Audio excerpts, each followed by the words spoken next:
So let me get this straight.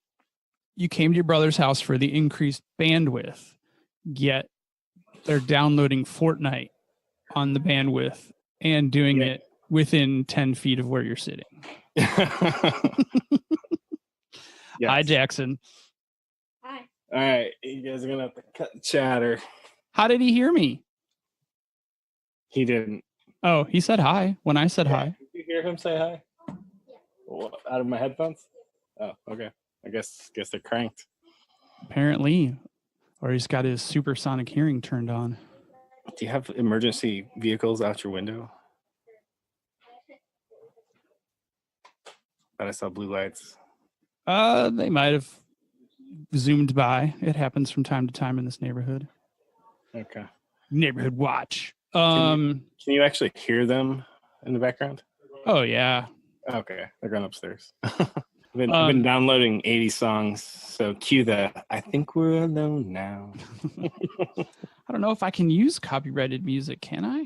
Well, especially copyrighted music. Well, maybe, yeah, because we don't want to hear me sing, that's for sure. Well, we're gonna hear you sing if I keep that in the tape, because I don't like to edit. So what should we talk about before we get into the meat of the topic? Should we talk about the Amazon HQ2 now or talk about that later? Ooh, that's a juicy one. And I've got a tech topic too, like a dev tech topic that I'd like to just kind of briefly touch on. Oh boy. And we have tech that we're talking about as part of the main focus of the show too. Well, in addition to, the non-tech related part of it. So, all right. So let's go. Why don't we just do it? You are listening to the Bob and Kevin Show with Bob Beattybar and Kevin Gishesky. Each week we cover relevant tech and social issues related to technology. And more weeks than not, we're joined by special guests to add additional perspective to our topics. Our website is bobandkevin.show. And our episodes can be found on virtually any podcast network. Be sure to follow us on Twitter, Instagram, and Facebook. Just search for Bob and Kevin Show.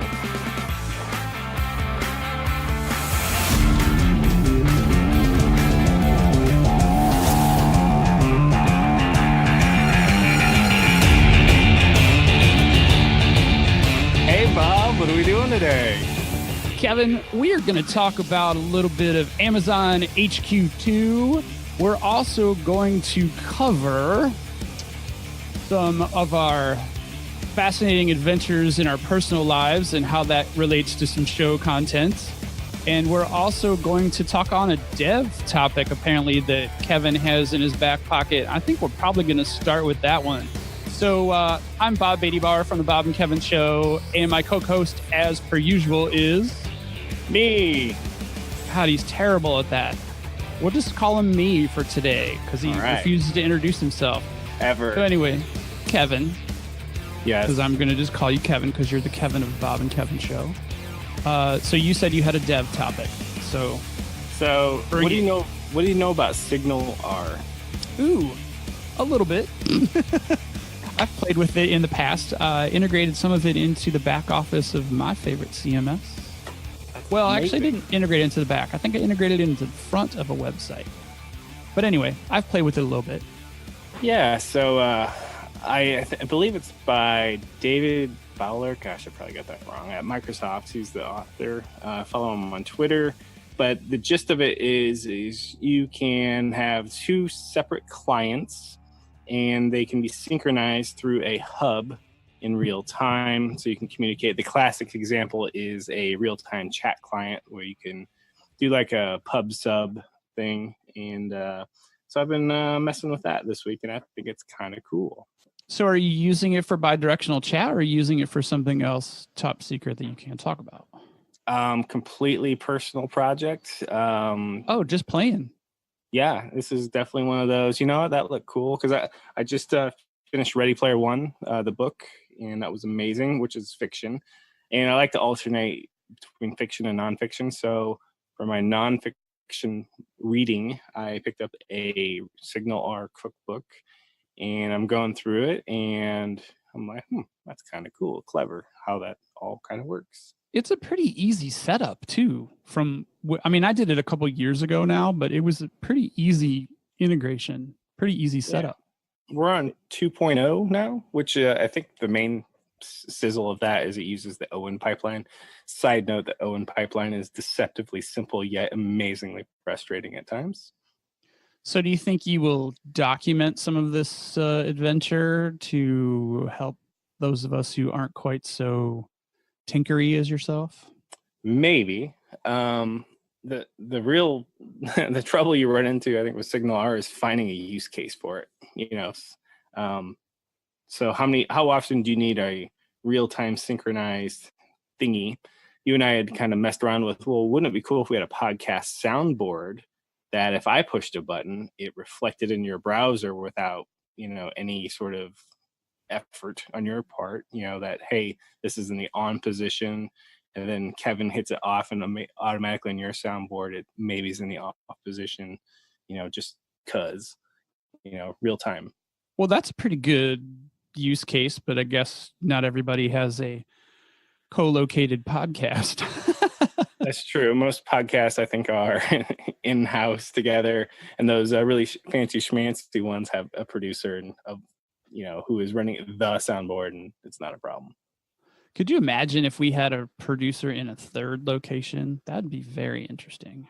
It would be yet another source of frustration because I already know, because I am mid homes, that my internet situation is hit or miss. So my connection and voice quality is always shit. So I wonder what's going to happen when I relocate to Colorado, because I mean, I'm sure I'll pay for bandwidth, but some of the places that I'm looking for, utilities and internet are included, which seems odd to me. And well, having just come out of the Breckenridge area, which is close to the area where you are considering, the internet speed wasn't exactly stellar. So what you get for that, I don't know. Yeah, but where you were at a vacation home though, right? On the side of a mountain, yes. So it was DSL, it was CenturyLink. Right. So I would assume that for a vacation home, you're not going to drop large cash for a connection because it's probably not being utilized very often. So you'd probably go bare minimum. Yeah. So good luck to you. Hopefully you'll get something for your money, or you might have to supplement with something else, because we may be switching roles where you have the great internet now. I have the shit internet now. Then we might flip flop that here this summer. Yeah, but I require good internet, just part of my being. So there's some good side effects though to having less than stellar, and that will dovetail, and I don't want to segue quite yet into the meat of the show today, but Signal R, anyway, I'm reading up on that. It's pretty cool. It's in full tinker mode. Like I said, the classic example is setting a text message from one browser and broadcasting it to all the listeners. It's not exactly mind-blowing pattern or anything like that, but the simplicity or the complexity is all hidden, and that's what I guess makes it useful. Well, in theory, you could just send bits, like toggle equals 1, toggle equals 0, and capture that on the other end, and then execute something based on that variable, correct? I mean, in theory? Yeah, you would probably rise to the level of sending a JSON blob, broadcast this blob out. Here's the current state, right. Update all your local stuff. And then consume it on the local end. Yeah, exactly. I was doing it because there was the problem in the CMS, or the challenge in the CMS, was multiple editors in the same time. Uh-huh. And somebody had written an extension based on Signal R, but it was for a very old version of the CMS. And I was tinkering with it to see if I could bring it up to modern times. That is a good use case. I hadn't thought of concurrency. So basically, I'm typing away on, let's call it WordPress Doc 1 or whatever, and somebody else logs in. It would be nice to know that, hey, Sally has now opened this up, and Sally is now attempting to want to edit this, and I blocked her, from this action. Basically, And- it was a flag and then add a property to the text field so that the text field couldn't be manipulated. Like, Gotcha. hey, user 2, user 1 is already in here, so therefore you're locked out. And then user 1 would get the notification that user 2 was also looking at that piece of content in the back. Yeah, and that gets tricky too because user 1 saves and publishes that. And then user 2 still has an old version standing in front of them. So if they immediately get unlocked and you hit save and publish, you're basically undoing everything they did. So you'd have to say, hey, user 2, it's now unlocked for editing, but I have to reload this page. Otherwise, you're looking at stale data right now. Right. You could send a message that basically said, you're now able to edit this page. However, please refresh. Because could SignalR trigger a refresh? That would be rude, but yes, it could. It could. What I would suggest maybe is a modal. Hey, this is now available for editing. Would you like to reload this page? Yes. For the record, I never did get it integrated into the newer version. I got sidetracked on other fun SignalR chat type things. Then I had to get back to real work. But for the record, that was years ago. And this is probably an excellent time to drop in that the thoughts and opinions expressed by Bob and Kevin on the Bob and Kevin Show are exclusively the thoughts and opinions of Bob and Kevin and not their employers. And as an aside, that is probably a record for the earliest in the show that we've dropped in the disclaimer. And we're back. Speaking of thoughts and opinions, about 12 months ago, you and I oh shit, that's a great segue. little podcast, and one of the things that we did is we went all like secret selection style. We wrote down an answer and put it into an envelope for a future date. I think the future is now, don't you think? Yeah, actually, I stumbled upon it the other day, and apparently you already knew about it. Do you have your envelope? Remember, this is audio. It could be theater of the mind. You could say, yes, yeah, it's right here, Bob. Perfect. I actually see it in our shared video view. So for sake of argument, let's say that you didn't have your envelope. Why would you not have your envelope? Possibly because I'm in the middle of a move and it's packed away in some obscure box. And I see yours right there. Now, I'm actually, I had to go back farther on the wall in my office and get my envelope. The envelope is still sealed. Now, Bob and I can see each other, and I have opened my envelope, and I have, hopefully, okay, let me shield here. Here's the AMSR version of the podcast, or episode part of the podcast. And by the way, I guess we should explain what's in the envelope, because I said we put something in an envelope. This has to do with, we pre-selected where we thought Amazon HQ2 would end up, which would be the lucky city to win. And Bob, you want to fill the audience in if they haven't kept a track of the headlines of what the plot twist is currently? Yeah, spoiler alert, if you haven't seen this in the news, they're actually going with 2 locations, not just one. Which so they bullshit. actually, it is, but it's actually, it sounded like it was a pretty good reasoning. I mean, they're getting 2 different talent pools. So the places that they did end up selecting is Long Island City neighborhood of Queens and the Crystal City area of Arlington, Virginia.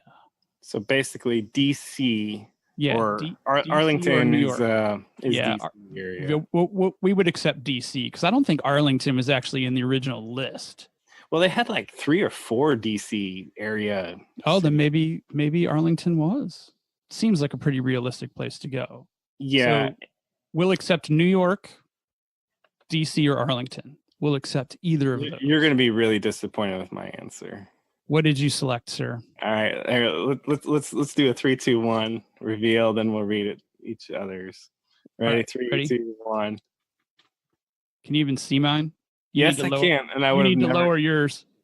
I would have never guessed. You need to lower yours and move it over. Oh man, you went with Indy. You were a homer. Exactly. I was going to call myself out. I picked Indianapolis, Indiana, and Bob picked Nashville, Tennessee. And I went for Wild Hair because Nashville is kind of up and coming, and Indy was probably a great call for it because it is. I mean, it's a pretty interesting city. Well, the motto of Indiana is, Bob, do you remember? I used to live here. I used to be a Hoosier. Isn't it just wander?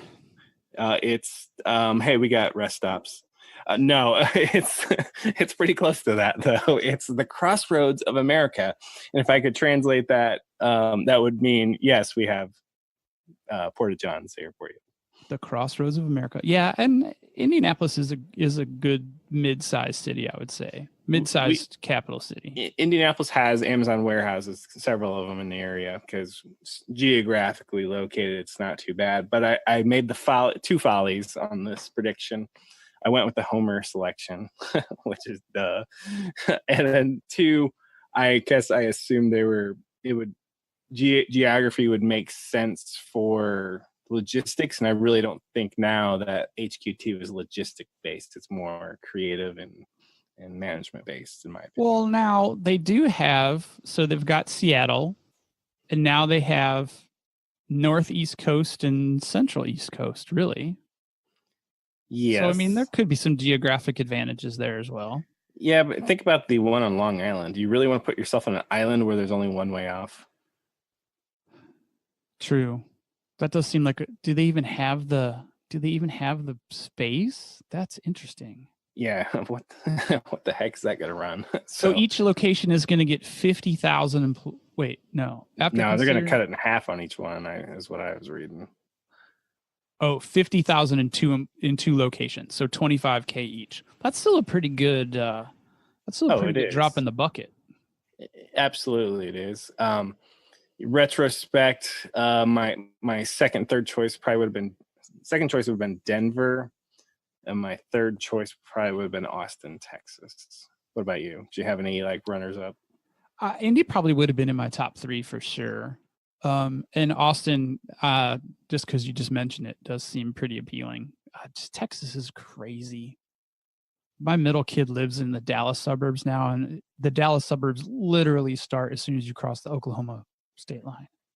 After I made my Indianapolis prediction, I knew it was out as soon as I asked myself the question, if I were an up-and-coming dad, would I want to live in Indiana?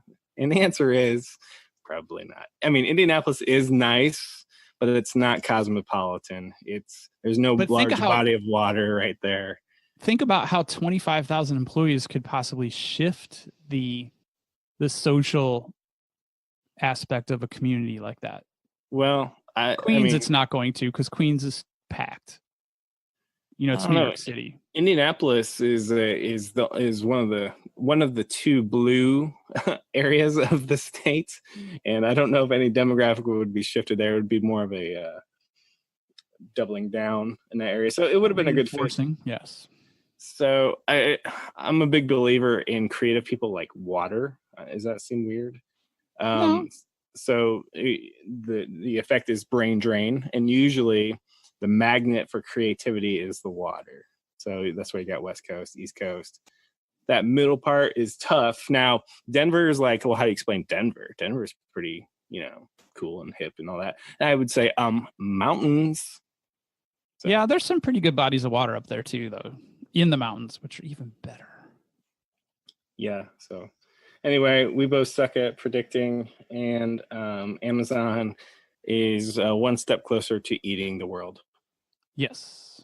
So that was kind of our first foray into the realm of competition's not the right word, but where there was a stake on the line and a duration and a reveal of the results later down the road. We really didn't have any stakes, right? No, but there was a duration of time, and it was basically just bragging rights. We were hoping. Yes. But I think this week we kind of took that to the next level, did we not? We did. So I came back from Colorado thinking, damn, first off, at 9,000 or 10,000 feet, it's hard to breathe, especially when you're out of shape. And I was also thinking, damn, everyone here is amazingly thin, young, vibrant, and beautiful, and I am not feeling it so much. So I was like, I need to lift my own spirits, get in shape, which I've done a few times in my life. And Bob's like, what, Bob? Tell me what you're like. I was excited because I've been leaning on Kevin for quite a while now to get some activity, because it does actually help the mind. And he finally came around to it after his trip, and I was like, all right, well, let's, he'd mentioned he could stand to lose a few lbs, and I concurred that I could stand to lose some too. And then we pulled out some really depressing charts. Oh yeah, the height and weight chart for males age 40. In fact, I wasn't liking the ones I was seeing, so I pulled out the standard United States Army height and weight chart, which actually categorizes also by gender and by age. So it gets very specific. If you are a 40-year-old male and this is how tall you are, boom, this is the number you need to be going for as your target weight. And I think we used that as our goals because we're challenging each other to a weight loss competition, I guess. Weight loss and fitness. We did make it a little bit of a competition. We've put some stakes on the. We've put a horizon, so it's a 3-month challenge. We've set a target. Are we both at 21 pounds? Is that what it came out to be? So we're yes. Go ahead. I would say for the lay user or listener, not user, we are a little different in height, and so Bob's target. Can I say the target weight? Is that okay? Oh yeah. Okay. Go ahead. I think your target weight is 165. Is that correct? My target is 165. Yes. And mine is 170. I get the 1.5 inch advantage of extra 5 pounds there. However, just as fate would have it, based on our current weights, that put us exactly at each having to try to give away 21 pounds each. Yeah, and it's right about the same percentage. I think we're within a sliver. I think we're right around 10 high and 11 as far as body weight percentage goes. Correct. So yeah, if you do your math, we're sitting at some numbers closer to 200 than not 200. And right. So for me personally, this will be when I achieve this goal, I will this will be the lightest I've weighed in a really long time. Like even my driver's license weight, which is the driver's license weight that I carried over from the first time I got my adult driver's license, not my 16-year-old license, but my second, was 175. So that's 10 under my driver's license weight. I'm looking right now. Mine says 165. Oh my God. It feels like so far away. I don't remember the last time I weighed 165. I'm not going to lie. I do. I was in the U.S. military running my butt off 4 or 5 miles every morning, which I, full disclosure, currently do not do. And I got out of the military in 2010. So it's been about 8 good years since I've even flirted with a 1.7 anything. And probably even like when I got a basic training, I looked like literally a Walking Dead extra, the zombies. I looked sick because I lost so much weight. I was a bag of bone and some muscle. Anyway, so it's been a while. So when we hit these goals, damn, we're gonna look good, Bob. Yes, we are. And we have 3 months to do it because we picked 3 months because that's a healthy time frame to do about 1 to 2 pounds a week and still be able to hit that target. You know what? Okay. And so we have this path in front of us. It's about a 3-month runway, 1 to 2 pounds a week. And holy shit, I can already see hurdles. And it's called Thanksgiving, Christmas, New Year's. Well, hindsight being 2020, we probably picked the worst time of year to do this. I think typically people would have picked this starting January 1 or 2 around there. But I like those hurdles. I think it's, with 1 to 2 pounds a week, you could do a couple weeks where you're really pushing it to 3 to 4. And then have some wiggle room to fall back a little, tumble back a little bit during the holidays. But I'm going to try to power through. So it's cliche to do the whole New Year's resolution. So I'm actually okay with the timeline. We are 2 months ahead of the cliche resolution time frame. Yes. I like to think we're making a lifestyle adjustment because just a few days in, would you say that there's been a radical lifestyle change for you? Yeah, so let me walk down this path with everyone. So got back from Colorado. I immediately screwed this up because I started working out two times a day and basically starving myself. So I'm not doing that anymore. But what I have done is made a complete adjustment to my nutrition menu. No, I mean, I can't say I take in no carbs, but very, very low carbs. I will eat protein, no problem. Some fat, no problem. Trying to do the keto thing, and I'm gonna have you explain that here in a bit because I have no idea what I'm doing. But I went and bought a bag of fresh apples. I'm eating oatmeal unsweetened, a little pinch of salt so I can get it in there. You're failing keto miserably. Oh my gosh. All right. So that's some of the changes I've already made. So people might be sitting here listening and saying, but Bob and Kevin, this is a tech podcast. Where's the technology come in? So the first question I'm going to ask, well, maybe it's not a question. First statement I'm going to make is the single solitary most effective way to lose weight is to burn more calories than you consume. Yes, it's the inverse of finance. Yes, spend more calories than you deposit. So my question is are you using anything to track your intake? No. So how do you know how much output you need to achieve to be in a calorie deficit situation? All right, Bob, I have my phone in my hand. What am I downloading? I actually like MyFitnessPal, which is free. And what you can do is you can basically, you fill in some information, set your target weight or how many, set your target weight. And then it gives you calorie ranges based on your level of activity. Oh, man. Wow. Did they call you? Yeah. Hey. Well, yes, your app is lovely. 5-star. Thank you. Oh, yeah. This is the new regular for the Bob and Kevin show. I'm surprised. So I'm at my brother-in-law's. I can't even believe a real phone just rang in 2018. That's just like the house phone? Yeah. Okay, moving on. All right, MyFitnessPal. So MyFitnessPal. So what you want to do is you use something like a MyFitnessPal. It doesn't have to be that one, but I do recommend it. And you have already got it downloaded. You have to track the calories going in. And you have to somehow figure out, well, you don't have to figure out. You can probably look up on a scale, find charts online for, the types of activities that you're going to do and an estimate on the calories that you're going to burn, like a 30-minute run. Depending on your fitness level and things like that, you might be in the 300 to 450 calorie range for that run. Okay.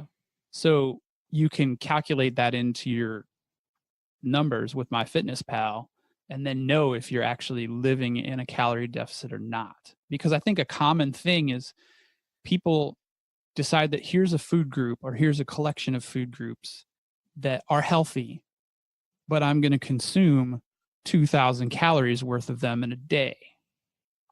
And then they might do some moderate exercise or light exercise or no exercise, but they think, my gosh, I'm eating clean, I'm eating healthy, but my weight is either stagnant or all of a sudden I gained a pound.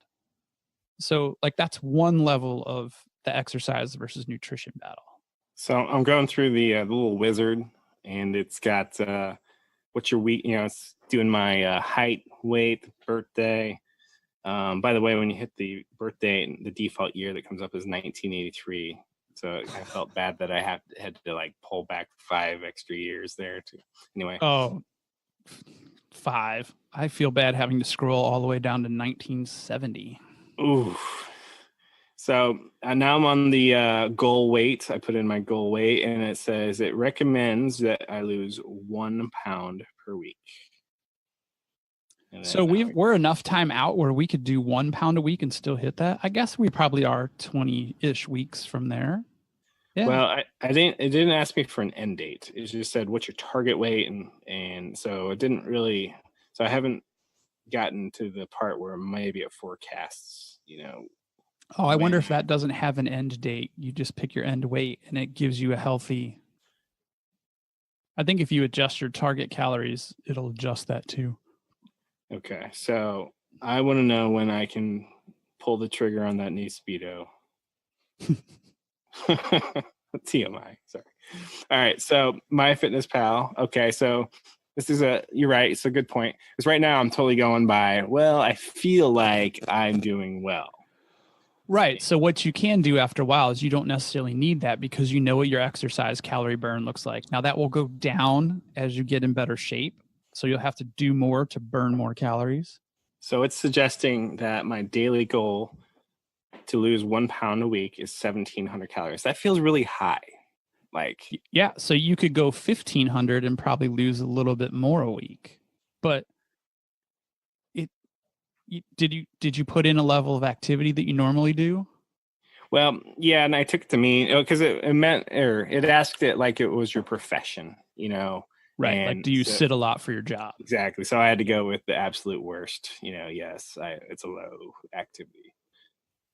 Well, interesting though, because actually I'm saying that out loud, and I would think if you have a sedentary, if they put you in the sedentary category, you feel like that they would make your calorie target lower. So I would say play with 1,700 for a couple days and see what 1,700 calories looks like for food. Okay. Now it's asking me, and I hope it's okay that I'm doing a play-by-play here. It's Sure. asking me what I had. What was your last meal? I had a hamburger and no bun, and then I had an apple. So apple and celery is like my new, like, gosh, I hope this is like gonna make me lose weight faster food. Apples are really high in natural sugar though. Yeah, but they have a lot of fiber. They do have a lot of fiber, but that's All right. gonna. Let's see what my Fitness Pal says, Mr. Beatty Bar. I'm gonna put in my apple that I had. Well, my Fitness Pal is gonna not necessarily be geared toward keto. It says 80 calories. Now, calories are just calories. What's the breakdown of sugar in those calories? Oh, for fuck's sake. I don't know. It's an apple. Okay. It's got 22 grams of carbs in it. Oh, 22. That's my daily limit. Holy crap. All right.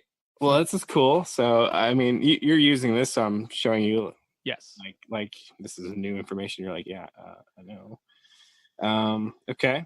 So you can take this to a different level too. So you have your calories in and calories out. But if you're really shooting for, like you mentioned, keto. So if you're really shooting for a ketogenic type diet, then you look at the macros. So the macros are going to be your protein, fat, and carbohydrates. In a pretty standard keto macro, you could go like 80%.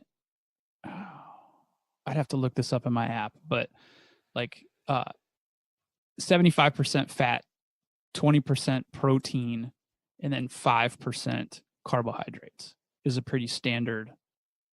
Well, explain ketogenic. I mean, from what I know, here's the lay person observation definition. It's something where I eat fat and protein only, no carbs. Yeah, keep your carbs under that 20 grams, 22 grams a day kind of thing. Oh my God, that's so little though. Can you put it into context? What is 22 grams? If I eat a blank, I guess an apple. You just said if I eat an apple, right? One apple, 22 grams of carbs. Now, you did mention that there's fiber in there, so you can do a net carb calculation on that fiber. Yeah, but it's only going to save you like 4 grams. Right. Yeah. Exactly. So it's got 4 grams of fiber and 22 grams of carbohydrates.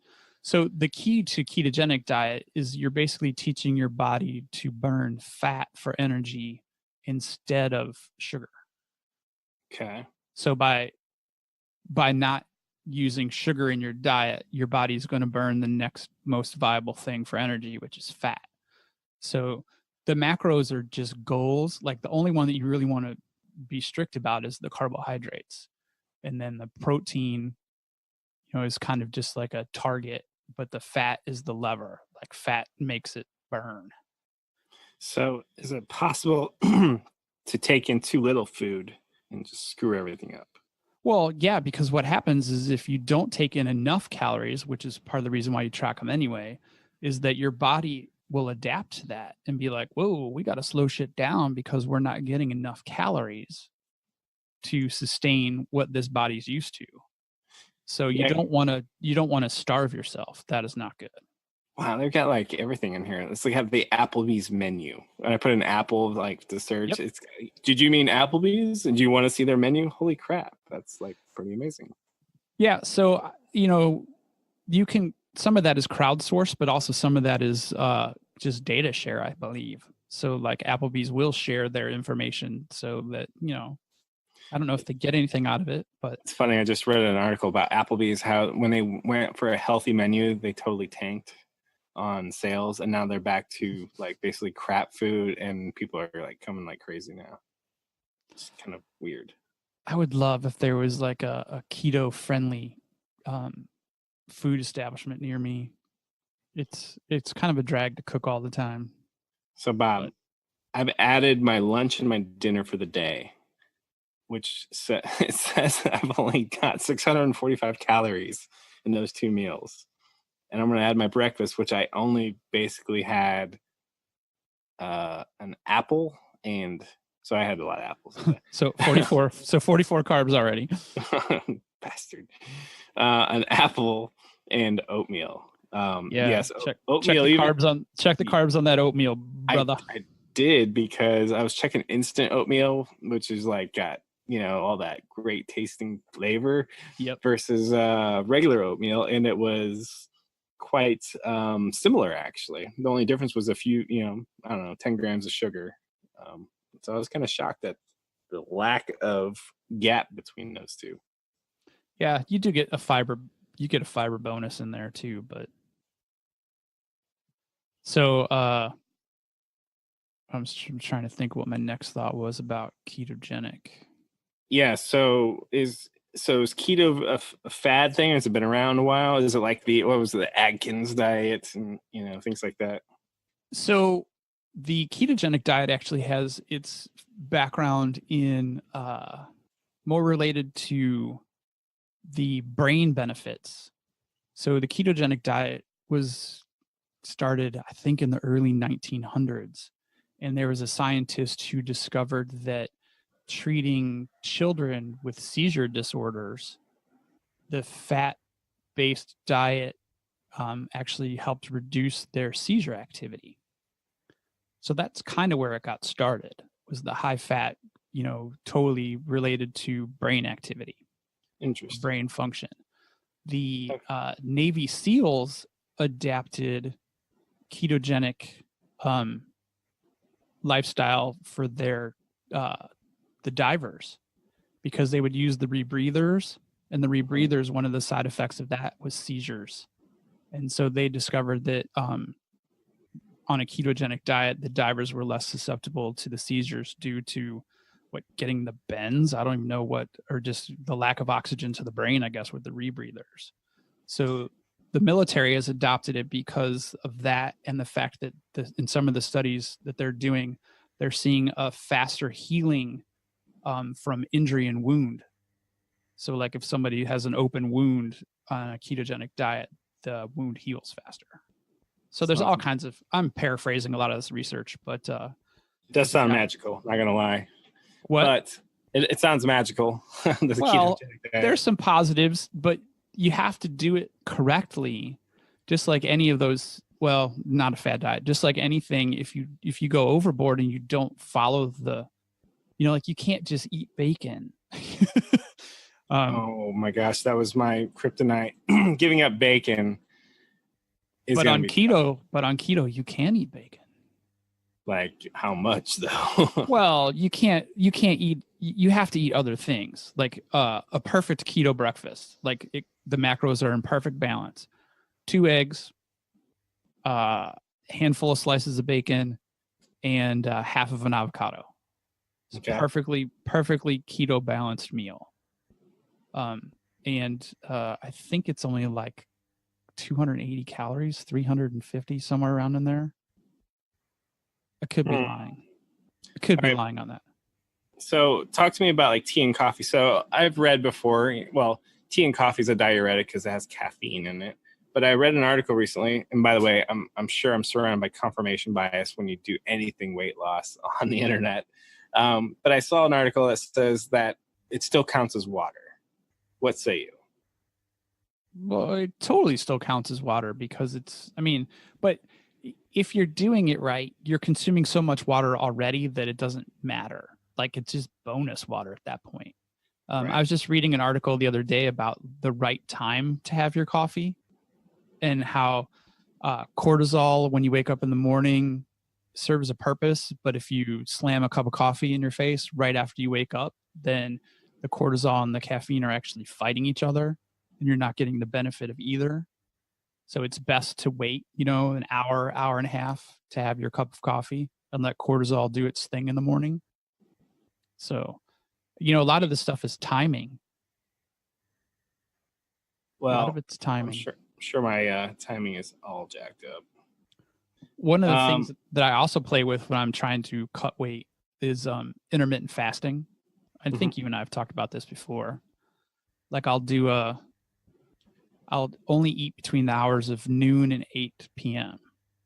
And then after my last meal, which is typically well before 8, then I'll fast until that 16-hour window kind of collapses. And you get used to it, and you can actually extend that. And there's health benefits related to that fasting too. I think the process is called autophagy, where it's kind of cell die-off. The cells that need to be cleared out of your system actually help get flushed out in that fasting time period, which also helps with weight loss as well. Ooh, I just had a thought. Did we talk about what happens? Like, this is a contest, right? So yes, we have not talked about the end of the contest yet. We've talked about the diet tracking first. All right. Because I've now completed my daily input. According to this, if I've done my math correctly or my inputs correctly, actually, I didn't even put in the workout I did this morning because this will also take your workout. So my goal is 1,700 calories, 1,710. We'll just call it 1,700. My calories in is 890 is it. I exercise is 220. So that means I have 1,000 freaking calories left over for the day. Yeah, if you submit that, like if you pretend that your day is over, it is going to give you a warning message and say this cannot be sustained. You need to up your calorie intake. All right. So if I hit complete diary, oh shit. Okay. Based on big red text. Based on your total calories, you are not likely eating enough. No shit, because I'm starving. So if you eat the right things and like cut out you don't have to cut out all the fruit, but if you replace that with fat, you'll also feel satiated. And fat could be like avocado. Avocado's healthy fat. I don't feel like apples are like evil. I mean, it's not keto friendly, but according to this, I've got 1,000 calories. I can go home and raid the fridge. Well, you can eat. I would recommend eating healthy fat in that situation. But see, the problem with sugar is a cycle. Even sugar from fruit, your body gets the sugar. After it burns it off, it wants more sugar. Well, yeah, it's like freaking crack for your body, your cells. So I know when I cheat and I have carbohydrates, that next morning, I feel like it could eat a horse. So I will say I've flirted with trying to do keto stuff, but I'm certainly not there when let's see. Will this tell you how many things you've had today? Like your macros? You mean like how it breaks down fat versus yes, protein there versus it sugar? is. So for the day, I've had interesting. Okay, so based on what I've input today, my goal for sugars was 72 grams, and I'm 5 grams over already, even though I'm not eating. Right, but that's your goal out of the box from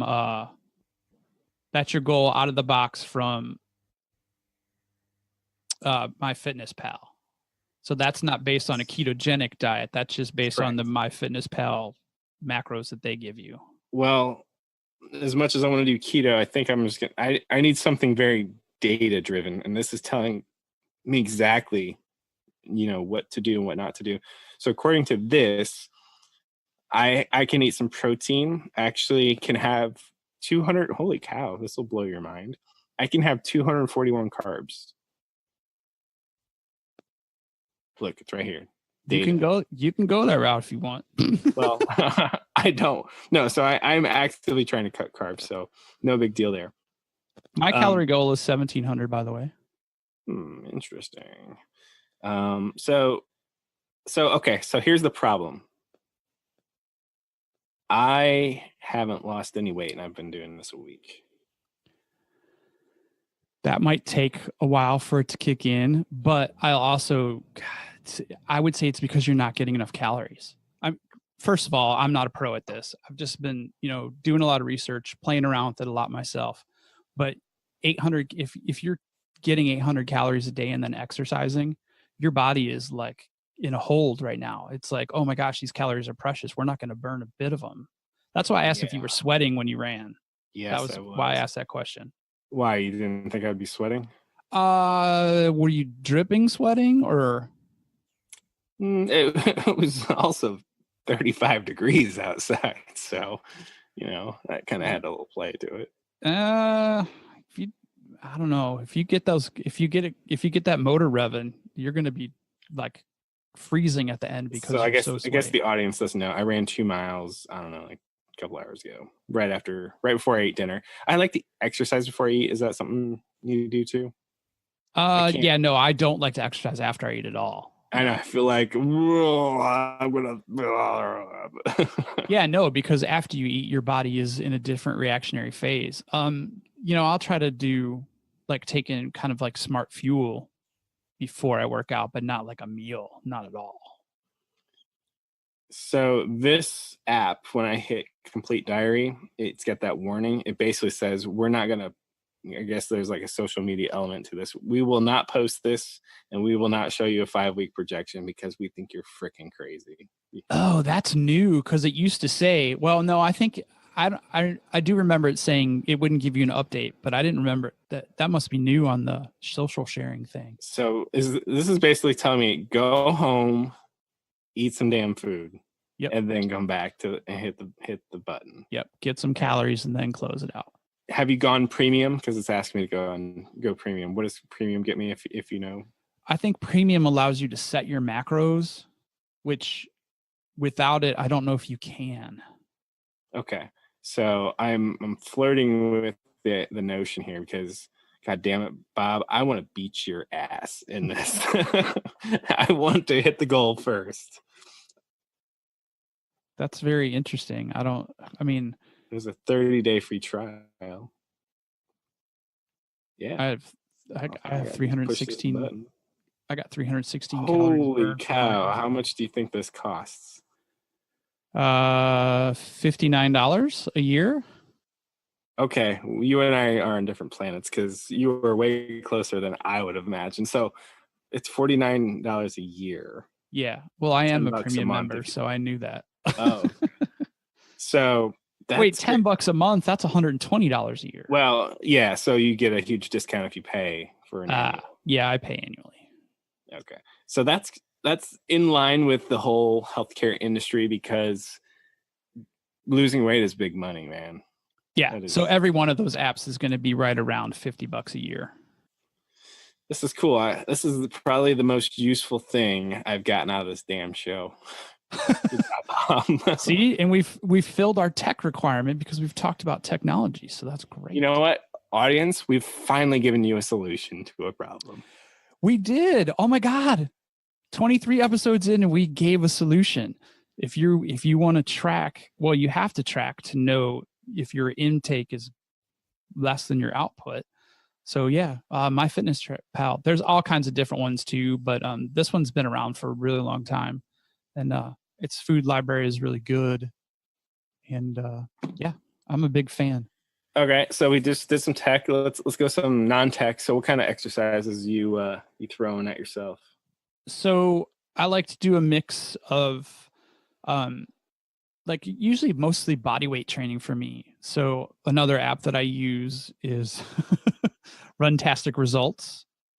It is also a paid app for the training program, but it never ends. So I thought it was a 12-week transformation program because I think that's what it was sold as when I first tried it years ago. And I got to the end and I was super excited because I thought I was going to say, congratulations, you've completed the 12 weeks. And then it's like, get ready for week 13, day 1. And so it's a series of exercises. You take a fitness test at the beginning. But things, like you got your standard push-ups, you got your standard sit-ups, you got your standard jumping jacks. But then there's crazy things like knee to elbow or high plank knee to elbow and high plank knee to opposite elbow. The ski jumpers, which is insane. That comes later. And so what it does is it slowly ramps you up. And you get to a point where you're doing multiple sets with no rest in between. And it takes you about 28 to 35 minutes once you start to get into weeks 7, 8, 9, and 10 and beyond. The early weeks, you're really looking at about 11 minutes, 12 minutes starts to clock you up, and you get rests in between. But by golly, it kicks your butt. So I do a lot of body weight training only. I've just recently, within the last 6 months, started to introduce kettlebell, and that's been really fun. During downtime at work, like if a file's copying or something like that, I will bust out a quick 3 exercise set. Like I'll do push-ups, and I, clock those up over the days. Started out with 10 really clean push-ups and then add 2 a week kind of thing. And then do the same thing with a kettlebell swing and a squat. So it's just 3 different exercises busted out in, 4 minutes max, and then back on the grind. So, how about you? I'm doing similar body weight stuff. It's like, I feel like if I were in jail, what could I do? It's an interesting approach to it. If I were in jail. So body weight training, because I'm living in a basement with the family as we transition. So limited amount of equipment. I could pay for a gym membership. I have considered it, but the biggest pain in the ass about the gym is obviously commuting to it. I just don't want to go. I like the idea of just working out, going to the shower, and not having 10 or 20 minutes of drive time. So I'm doing push-ups. I'm doing planks. I'm doing some light weights. So I've got 2 kettlebells or 20 pounds each. I've got 2 dumbbells that are 20 pounds each. I've got, I've been watching a lot of videos on YouTube. People who are way more ripped than I can possibly ever imagine because they do it full time. But one thing was, the guy was pretty pissed off, and he was like, if you're counting your reps, I can count reps. We learned to count reps on Sesame Street. You don't want to count reps. Basically go until you can't. That's a rep. I'm not a fan of go to failure. Not a fan. So I'm considering doing that. It's going to impact your weight loss in a negative way when you go to failure. Why? Educate me, Bob. It's the same concept. If you're not getting enough calories, if you're pushing your muscles to failure all the time, your body's going to shut down and save.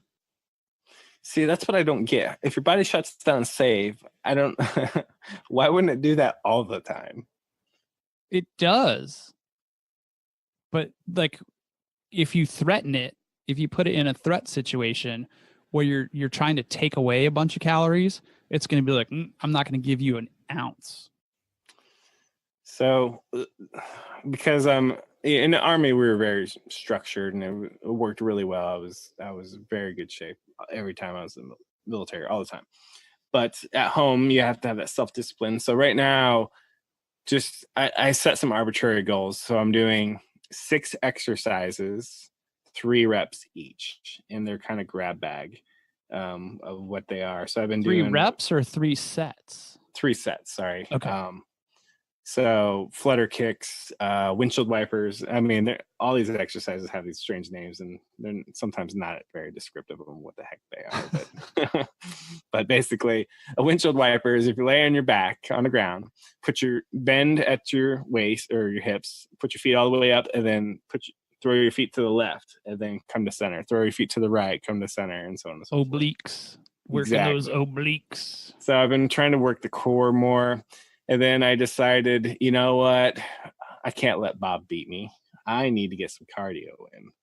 And so I got some new running shoes and plotted out a 2-mile course on the local land. And today I did my first iteration of that. And I'm looking forward to tomorrow morning doing it again. But now I'm fighting with winter. Winter is coming. And that sucks. Fasted cardio is the best. So that morning run, that Oh. morning run before you eat. Yes. That will get the motor running. That'll be great for kicking that weight loss start. So for years, I've been putting in reasons / excuses on why, I'm putting off exercise. Now, the key for me is routine. So I take my kids to school in the morning. They don't ride the bus. So I take them to school. I come home, I work out, and then I eat, and then I go to work. And I feel really good about myself. The part that I don't like yet is I'm not seeing that scale move the right direction. So Do you check it at the same time every day? I do. Okay, that's good. Do you check it in the morning or check it at night? Both, because I'm doing I'm doing 2 a day still, so I'm doing 2 showers a day. And Don't ever check your weight at night. Oh, That's where you're heaviest. well, I'll You're look forward lightest to in the morning. I'll look forward to the morning. So I only check after I work out, after I get my swole on. So yeah. To get All right. swole on. That's So all right. right, so we should take this as an opportunity to set some parameters here. So there is a weight component to this challenge. So we decided that you have to maintain that weight for 2 consecutive weigh-in weeks. So we'll do it on Wednesdays, which is when we normally we record the episodes. So I'm going to suggest that it's 2 consecutive 8 a.m. weigh-ins. Okay. So morning, because we'll be lighter. We got to give ourselves as much wiggle room as possible. So you could hit it on Wednesday and then confirm it on a Thursday. Is that what you're saying? Or does it have to be Wednesday and Wednesday? Yep, and the following Wednesday. You have to hit it 2 weeks in a row, basically. Gotcha. Ooh. 8 a.m. on Wednesday, 2 weeks in a row. And so what's the prize, Bob? So the prize we've determined is we're going to get a trophy, and we haven't figured out what the inscription is, but the trophy is kind of like this Incredible Hulk businessman. It's totally quirky. We posted a photo of it a couple days ago or yesterday because I was just too giddy about it all. So I think it's a 13-inch trophy, so it's not a small one. Oh no, it depends on which one we splurge for. I think there's like a 6.5-inch version. I think there's a 9 and a 13. I'm going for the 13 because it's really not that much more expensive. So the loser has to buy the winner the trophy, get it engraved, and I think and the people you buy this trophy from takes whatever you want and get it engraved and ships it that way. Yeah, I think you get 3 lines. The plate comes separately. And then there's also a charitable component. We've decided that even the winner is going to donate $50 to a tech-based charity. Is that what we decided? We're gonna donate. Yeah, we'll call it $50 to a charity. We're not going to limit it to tech-based charity. I think we should slant that way, but to be honest, I can't think of a whole bunch. So if you have a suggestion for the show, please let us know. We are under no obligation to select your said selection, but right now it's kind of hard to find such things. Yeah, we'll solidify the charity obviously before the end, but the winner has to do a $50 donation. The loser has to do a $100 donation. So these are high stakes, ladies and gentlemen. Yes. All in the name of being old and looking good. All right. So you've already given me an advantage you didn't have to, which is MyFitnessPal. So I'm going to see if you can give me another unfair advantage here. So do you got any other tech-based unfair advantages? No, it's pretty easy after that. I mean, you could get a fitness app if you wanted to. Oh, well, actually, one of the things I was going to ask you, I mean, you'll have to do it old school if you don't have a way to track your activity. So like, you don't wear an activity tracker at all, right? Mm-mm. So you'll have to go old school on I guess MyFitnessPal says you can put in, I ran for 30 minutes and it will give you a calorie thing. So, yeah, in fact, that's exactly what I did. So it wants to know at what intensity. And yes. Of course, it's in kilometers per hour, which is like Greek. Well, I think you can go in your preferences and change your preferences to miles and pounds. Yeah. So just for point of reference, even at like when I'm pushing it, 5.5 is crazy fast for me. Yeah. So you're probably in the 4.5 to 5 range for sure.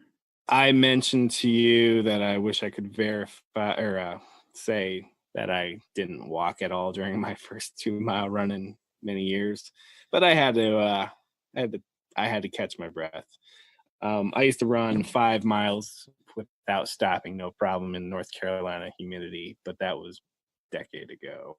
Yeah, when you're old, cardiovascular conditioning, you lose it in 2 days.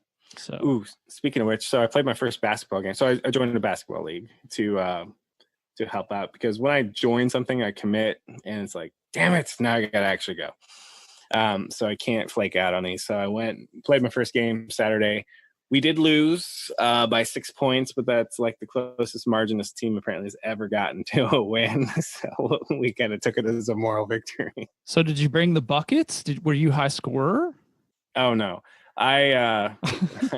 we have some really good young, tall players, and I'm surprised that we actually didn't win.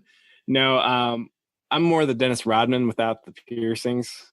I am good for some boards, good for some steals. I'm a disher, man. I'll go for an assist all day long. I'm not a ball hog. I'm not a scorer. Basketball is so not my sport. I'm totally there to lose weight. So that means you better run. Yes. I'm hustling as best I can.